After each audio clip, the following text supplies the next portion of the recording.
भी पता है कि शहीद सबका होता है, शहीद अमर हो जाता है और शहीदों से हमें केवल प्रेरणा लेनी चाहिए।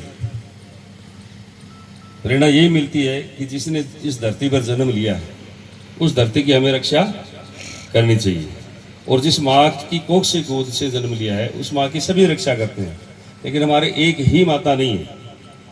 हम जब पढ़ते लगते थे जब भी लिखते थे कि गाय हमारी माता, शायद यही था अटल बिहारी वाजपेयी ने किया। और उसके बाद में जब मोदी जी बने उन्होंने शहीदों के लिए या सैनिकों के लिए जितना मान सम्मान दिलवाया है वो किसी ने भी आज तक नहीं दिलवाया। जो आप सामने बैठे हो, आप खुद देख लीजिए 9 साल पहले हम एक सैनिक को किस तरह से गांव में देखते थे। ध्यान होगा सभी को कि कोई मिलिट्री से पेंशन आया हुआ या छुट्टी आया हुआ आता था तो इसके बारे में क्या विचार रखते थे, क्या कहते थे, आपको पता है।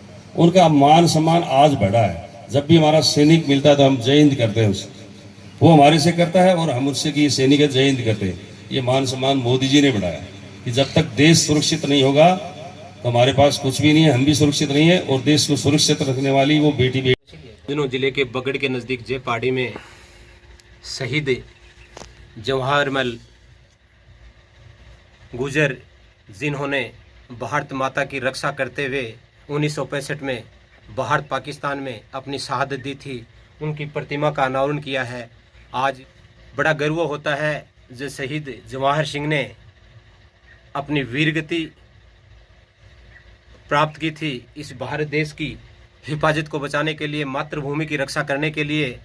आज हजारों लोगों ने जवाहर सिंह की प्रतिमा का अनावरण किया और गांव में बड़ी खुशी हुई। इस गांव में बड़ी खुशी की बात है कि एक छोटे से गांव में जवाहर के परिवार से आज तक चार शहीदों ने इस मातृभूमि के लिए बलिदानी दी है। शेखावाटी में शायद ये ऐसा पहला गांव है जिसमें इस जवाहर गुजर के परिवार के लोगों ने चार शहीदों ने अपने प्राणों की कुर्बानी दी है, भारत माता के लिए शहादत देने का काम किया है। इस गांव में शहादत देने वालों की संख्या 11 है। 4 शहादत देने वालों की संख्या जवाहर गुजर के परिवार से है। बड़ा गर्व होता है कि मनभरी एक वीर नारी मनभरी की कोख से जन्मा हुआ ऐसा लाल, बड़ा गर्व होता है। गुजर समाज ही नहीं, वैसे देश पे शहीद होने वाला व्यक्ति की कोई जाति नहीं होती है, कोई धर्म नहीं होता, लेकिन आज बड़ा गर्व होता है 1965 की लड़ाई में अपने आप को हंसते हंसते अपने प्राणों की कुर्बानी देने वाले शहीद जवाहर सिंह को मैं नमन करता हूं, और नमन करता हूं इनकी माता मनोहरी देवी को कि उन्होंने हमारे बीच में मुख्य अतिथि के रूप में उपस्थित माननीय प्रेम सिंह जी, विशंबर जी पूनिया जी, दिनेश जी धाबाई जी, हमारे सरपंच साहिबा, यहाँ पर उपस्थित सभी बुजुर्ग नौजवान साथियों और माताओं और बहनों। वैसे तो किसी भी मंच की गरिमा ये नहीं होती कि मुख्य अतिथि के बोलने के बाद में कोई बोले, तो ये मंच की गरिमा के खिलाफ है, लेकिन आने में थोड़ी देरी हुई, उसके लिए क्षमा चाहते हैं। आपने आदेश किया था, हम आपके आदेश की पालना के हिसाब से यहाँ पर उपस्थित हुए हैं। इस गांव में सारे लगभग अनजान चेहरे मेरे सामने बैठे हैं। मैं सबसे पहले तो शहीद को नमन करता हूँ, जवाहरमल जी को, और उसकी पावन भूमि को भी नमन करता हूँ, और उस माता की कोख को भी नमन करता हूँ जिससे जवाहरमल जैसे शहीद पैदा हुए। और उस परिवार को भी बहुत बहुत साधुवाद और धन्यवाद देना चाहता हूँ कि आपने उनकी मूर्ति लगाकर उनकी यादाश्त को चिरस्थायी किया है। निश्चित रूप से वो परिवार और वो गांव धन्यवाद के पात्र हैं, बहुत बहुत साधुवाद के पात्र हैं। आप लोगों ने प्रेम सिंह जी की बात सुनने के बाद में मैं आप लोगों से आग्रह यही करना चाहता हूं कि शहीदों की याद में जो भी लोग, जो परिवार, जो भी गांव शामिल होता है, निश्चित रूप से वो सौभाग्यशाली तो होता ही है।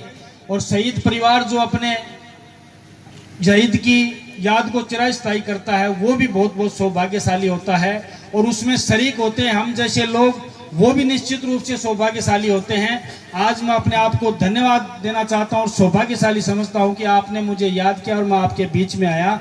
मैं लंबी चौड़ी बात नहीं कहकर आप लोगों से इतना ही आग्रह और निवेदन करना चाहता हूं, मान और सम्मान के योग्य होते हैं ये शहीद। शहीदों को सिर्फ ये आप समझ लेना, आम जनता की भावनाएं होती थी पहले फौजी के प्रति, जो गाँव में बहुत अच्छी नहीं होती थी, लेकिन फौजी जिस परिस्थितियों में काम करते हैं, मैं समझता हूँ वो गांव का व्यक्ति जो गांव में बैठा रहता है उसके बारे में कल्पना भी नहीं कर सकते। ये वो फौजी है जिनकी सीने की चौड़ाई से हमारा देश सुरक्षित है, जिनकी भुजाओं की ताकत से हमारा ये देश सुरक्षित है। ये देश किसी के भाषण से सुरक्षित नहीं है, ये देश की सीमाएं और ये देश सुरक्षित है तो इन फौजियों की वजह से सुरक्षित है, जो -35 डिग्री और +51 डिग्री पर सीमाओं पर तप करके हमारी रक्षा करते हैं। और हम पूरी गर्मी और सर्दी में स्टैन की जीन्स होते हैं तो वो फौजियों की दम पे सोते हैं। फौजियों का मान और सम्मान करना भारत के प्रत्येक नागरिक का कर्तव्य है। और फौजी और जब शहीद होता है तो उसका मान सम्मान तो कितना गुना होता है, मैं समझता हूँ इसके बारे में कोई कल्पना नहीं कर सकता। शहीद की गरिमा और महत्व को नौजवान साथियों और बुजुर्गों अगर आपको समझना है तो उस परिवार से पूछ के देखिए जिसने अपना बेटा खोया है, उस माँ की कोख से पूछिए जिसकी बुढ़ापे में कोख उजड़ गई, उस बाप को पूछिए जिसकी बुढ़ापे की लाठी छिन गई, उस बहन से पूछिए जिसका भरी जवानी में मांग का सिंदूर उजड़ गया, उन बच्चों से पूछ के देखिए जिनका बचपन में बाप का साया उजड़ गया और फिर भी समझ में नहीं आता है तो उस बहन से पूछिए जो रक्षा बंधन के दिन अपने भाई के हाथ पर राखी बांधने के लिए तरस गई। जब जाके तुम्हें शहीद की गरिमा और महत्व को समझ में आएगा और शहीद का क्या कीमत होती है जब जाके समझ में आएगी। मैं कहता हूं किसी भी कीमत में जब परिवार से सदस्य जाता है, यूं तो लोग मरते हैं, आते हैं और चले जाते हैं, दुनिया आने जाने का मेला है, लेकिन देश की सीमाओं पर जो शहीद होता है उसका मान और सम्मान गांव को, ढाणी को, देश को, प्रदेश को, 36 कौम को, सबको करना चाहिए। क्योंकि देवताओं को हमने देखा नहीं, वीर तेजा जी किस लिए मरे हमने देखा नहीं, संस्मरण पढ़े हैं। देव महाराज ने क्या क्या किया हमने देखा नहीं, संस्मरण पढ़े हैं। लेकिन ये तो उनसे भी बड़े देवता हैं जिनको हमने देखा भी और उनके कारनामों को भी देखा और देश की रक्षा करते हुए अपने प्राण न्योछावर करते हुए भी देखा। इसलिए ये हमारे देवता हैं, देवताओं की तरह इनकी पूजा होनी चाहिए। आग्रह करना चाहता हूं, इस देश में जब तक सैनिक जिंदा है इस देश की तरफ कोई आंख उठा के नहीं देख सकता। इस देश को कोई खतरा नहीं है, इस देश की सीमाएं सुरक्षित हैं और उस सुरक्षा को अगर कोई मजबूती प्रदान करता है तो हमारे देश का नेतृत्व करता है। मैं अपनी बात में संक्षिप्त में समाप्त करने का प्रयास करूंगा। पहले फौजियों की जो दशा होती थी, अगर सीमा पर कुर्बान हो जाता था तो उसकी टोपी और बेल्ट आता था और कोई बहुत बड़ा नसीब वाला होता था तो उसकी पेटी घर पे आ जाती थी। लेकिन मैं धन्यवाद देना चाहता हूं मातृ हिंद के उस लाडले को जो भारत रत्न अटल बिहारी वाजपेयी को, उन्होंने कहा कि मेरे देश की सीमाओं पर शहीद होने वाले की टोपी और बेल्ट नहीं जाएगा तो पूरा शरीर जाएगा और गांव में ढोल और धमाकों के साथ और डीजे गाजे बाजे के साथ उसका अंतिम संस्कार होगा और दुनिया देखेगी देश की सीमाओं पर प्राण न्योछावर करने वाले का गांव में कितना सम्मान होना चाहिए है। इस शहीद दिवस पर मैं आज आदर के साथ उस शख्सियत का नाम लेना चाहता हूं, अटल बिहारी वाजपेयी का, और एक उदाहरण देकर अपनी बात समाप्त करूंगा। उस कवि हृदय सम्राट अटल बिहारी वाजपेयी की बात अगर सुनोगे, मैं आपको कहना चाहता हूं एक शहीद मंगेश सिंह नाम का एक नौजवान लड़ाई के अंदर, कारगिल की लड़ाई के अंदर गायब हो गया था। तो उन्होंने कहा था कि मंगेश सिंह की लाश 1 महीने तक ढूंढने पर भी नहीं मिली थी।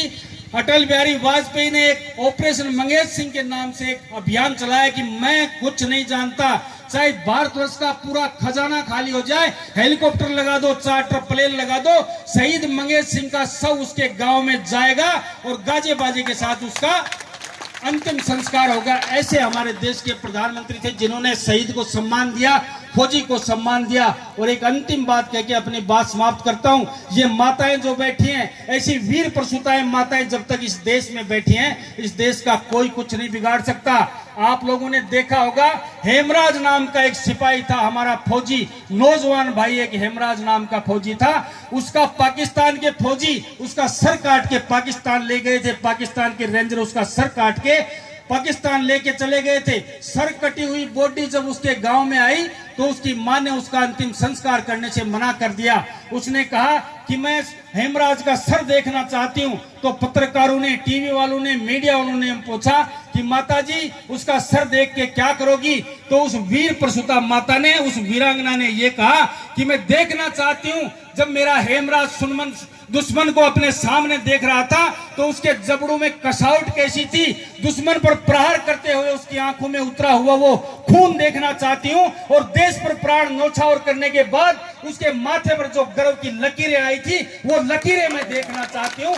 इसलिए मैं हेमराज का सर देखना चाहती हूँ। ऐसी वीर पुरुषताएं, माताएं, ऐसी वीरांगनाएं और ऐसी बहनें जब तक जिंदा है इस देश को कोई खतरा नहीं है। ऐसे नौजवान जब तक जिंदा है इस देश को कोई खतरा नहीं है। मैं पुनः एक बार आप लोगों ने यहाँ पर उपस्थित होकर इस शहीद को श्रद्धांजलि दी है और इतना जानदार और शानदार काम किया है, उसके लिए पूरे परिवार के साथ इस गांव को और इसके सभी बाशिंदों को बहुत बहुत धन्यवाद देना चाहता हूं। प्रेम सिंह जी जिन्होंने शहीदों के सम्मान में यहाँ पर पूरे राजस्थान में जो मूर्तियां लगाने का काम किया है, निश्चित रूप से ऐसे भामाशाह को और ऐसे वीर को मैं नतमस्तक होकर सलाम करता हूं कि आपने उन योद्धाओं का नाम खोज खोज के जो आज से 50-50 वर्ष पहले भी शहीद हुए थे उनकी याद को ताजा करके उसके गांव में मूर्ति स्थापित की है। निश्चित रूप से आप धन्यवाद के पात्र हैं और धन्यवाद के पात्र हैं इस कार्यक्रम में शामिल होने वाले सभी नौजवान बुजुर्ग और माताएं बहनें। इन्हीं शब्दों के साथ अपना कथन समाप्त करते हुए अपनी वाणी को विराम देता हूं। सभी को बहुत बहुत धन्यवाद, सबको राम राम। बहुत बहुत धन्यवाद धर्मपाल जी।